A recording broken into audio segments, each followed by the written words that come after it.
lesson 107 is about what are called number word problems.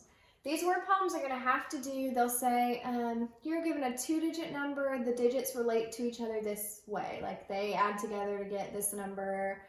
It'll give you a whole word problem and you have to figure out what the two digits are, what the tens place and the ones place are. So, in order to think about that, you have to think about numbers. Let's think about two-digit. If I have 42 as my number, the tens place is 4 and the ones place is 2. So if I was to put this in variable form, if I made my tens place t and my ones place, we use a u for the ones because o looks too much like a 0. This number would be tu if t equaled 4 and u equaled 2. Those are the digits. The digits are the actual numbers that are in the tens place and in the ones place. That's different though from the value of the digits. The value means what's the actual number, like the place value of the number. 4 is in the tens place. It doesn't equal the actual number 4. It equals 40. That 4 stands for 40 because it's in the tens place.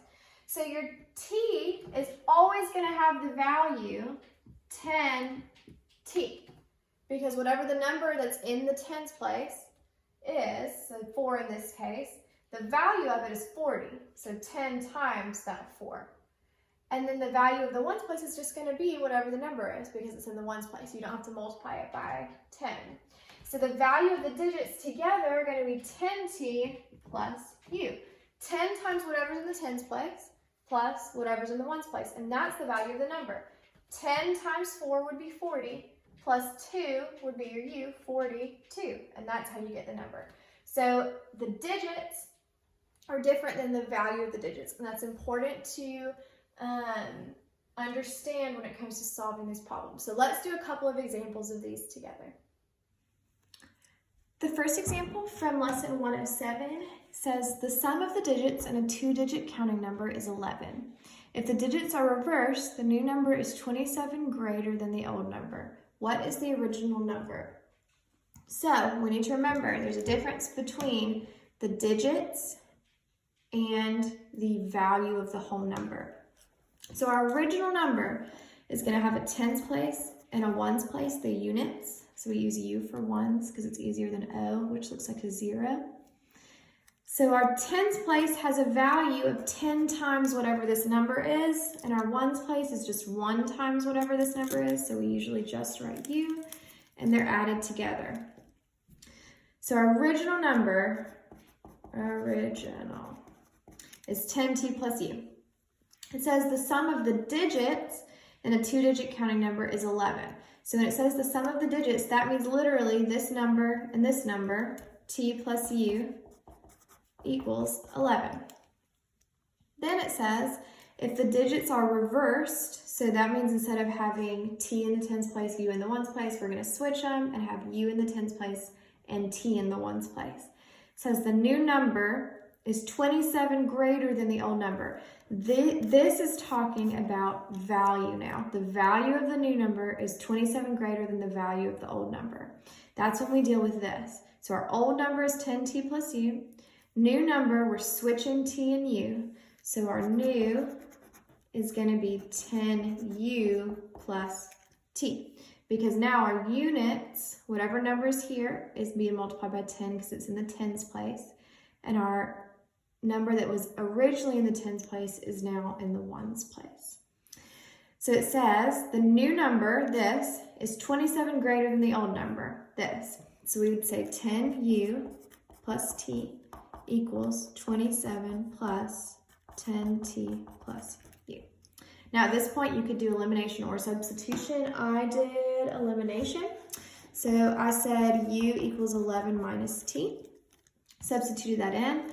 So 10 times 11 minus t plus t equals 27 plus 10t plus u, which is 11 minus t.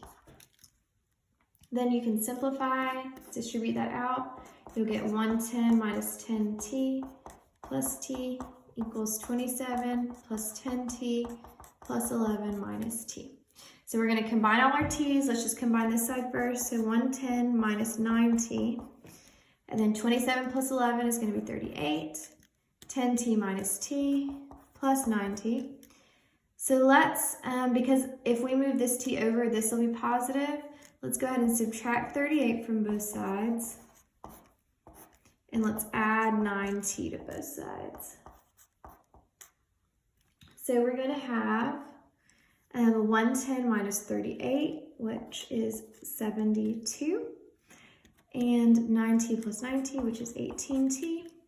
Divide both sides by 18. And we should get t equals 4. So that t corresponds to our tens place. Then we go back to this equation up here that it gave us t plus u equals 11. So we know if t plus u equals 11, t equals 4. So 4 plus u equals 11. That means u has to equal 7. If our tens place is 4 and our units place is 7, that means our original number has to be 47. That's how you do number 1. Example 2 says the sum of the digits in a 2-digit number is 9. When the digits are reversed, the new number is less than the original number by 45. What is the original number? All right, so just like the last one, sum of the digits is 9. So your t plus u is going to equal 9.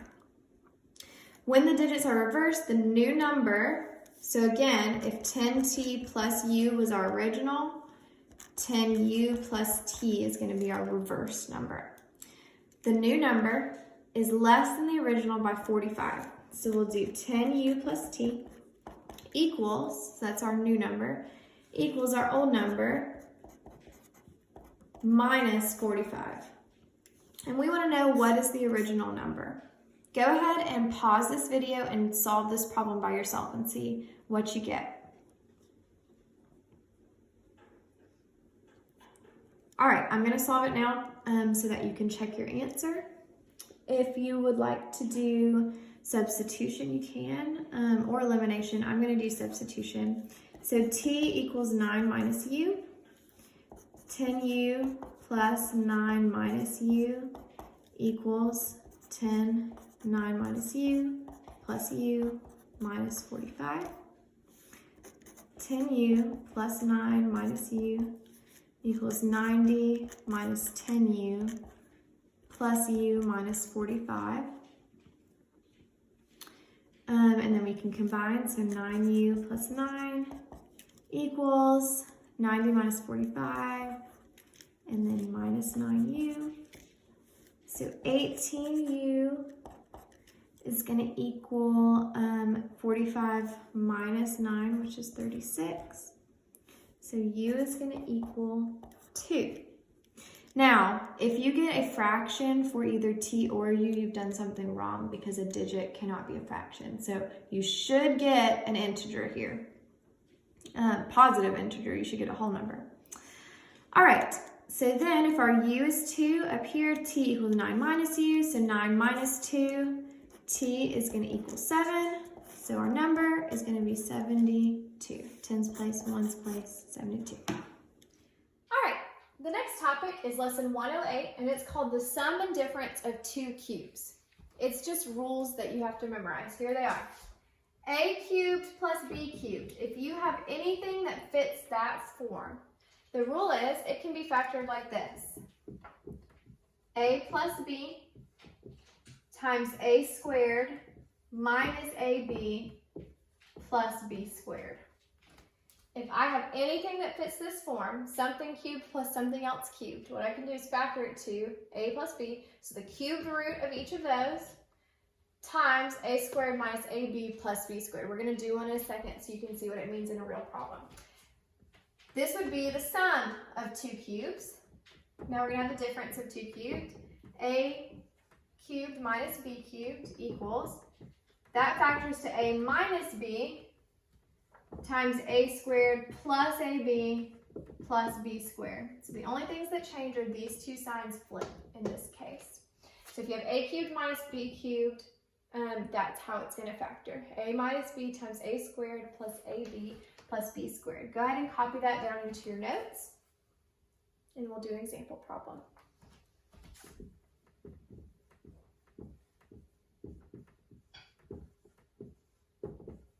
All right, the example we're going to do is x cubed y cubed minus p cubed. We're going to factor that. So it's going to be the difference of two squares because we have a subtraction sign. We have to figure out what our a and what our b are. So what is cubed right here? X cubed times y cubed. Well, this whole thing is the same thing as xy cubed. Xy is what's being cubed here. So our a cubed is actually xy cubed minus p cubed. So our a is going to be our xy and our b is going to be p. So we're going to use this rule. Instead of a, we're going to write xy minus b, which is p in this case, times a squared. Our a is whatever's right here, whatever's being cubed, xy. But we have to square it. Instead of writing xy squared, a better way to write it would be x squared times y squared. Then I have plus ab. If my a is xy, my b is p, that would be x, y, p. And then plus b squared. Okay, so in this case, my a was xy and my b was p. So in this equation, instead of a, I put xy, instead of b, I put p. And you factor it like that, and that whole thing is your answer. All right, the next one that we're going to do is factor 8m cubed y to the 6 plus x cubed. So first, we got to figure out what this is cubed. We already have x cubed, that's easy. This, cubed root of 8 is going to be 2. Cubed root of m cubed is m. And then cubed root of y to the 6, when we cubed root something, we divide the exponent by 3. So that'll be y squared. Okay. So we have this is the same thing as 2my squared cubed. We wrote it like that because it makes it really easy to factor. Now we can use our rule. This is the sum of two cubes. So you're going to do 2my squared. Oh, don't close the parentheses. Because that's your a. And then your b is x, because that's being cubed.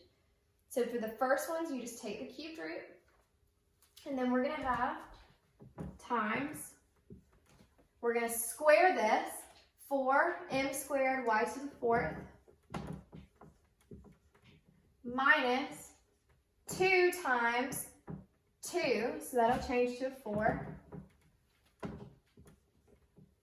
2 times 2my squared times x, and then plus x squared.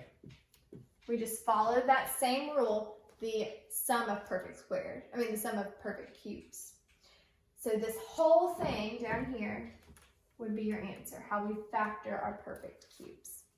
And that's it. That's lesson 108. All right, lesson 109. It should be a review from Algebra 1 and Geometry 2. If we have a power to a power, we multiply the powers. Here's what I mean by that. If I have 2x to the 1/2, y to the 1/4, z, and it's all cubed.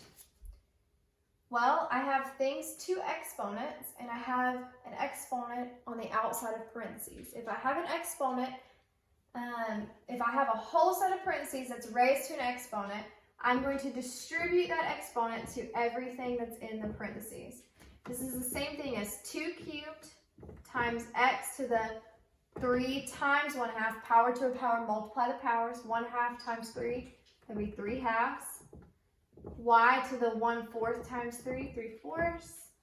Z to the 1 times 3, which would be z cubed. And that's all you have to do for that one. It's just simplifying it. But 2 cubed, we could rewrite that as 8. That would actually be more simple. Okay, let's do another one. One more. If I have x to the 1/2 plus y to the 1/2 squared. Now, I cannot distribute this exponent because I have a plus sign right here. So first, I need to, let me erase this and give us a little bit more room. If I have x to the 1/2 plus y to the 1/2 squared, I'm going to rewrite that as this times itself. X to the 1/2 plus y to the 1/2 times x to the 1/2 plus y to the 1/2. Okay, let's distribute like we always do.